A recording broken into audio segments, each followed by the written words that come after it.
Իսկ դուք վստահ եք, որ Աքրամ Այլիսլին խոսում է հայերի ցավերի ու խնդիրների մասին, ես կարծում եմ, որ ինքը խոսում է ադրբեջանցիների ցավերի ու խնդիրների մասին։ Իհարկե, խոսում է եւ ես վստահաբար կարող եմ ասել, որ ինքը ադրբեջանցու ազգային նկարագրին մի քանի շատ այսպես կոշտ հարց է առաջարկում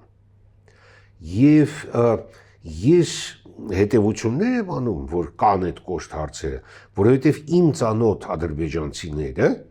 կարդալով այդ գիրքը վրդովված էին, վերին աստիճանի վրդովված էին այդ մարդիկ, ու ես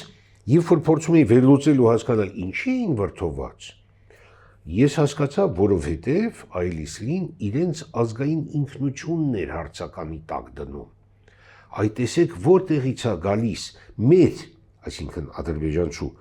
ազգային ինքնությունը, եւ ինքն էլ դրա մի մասն էր։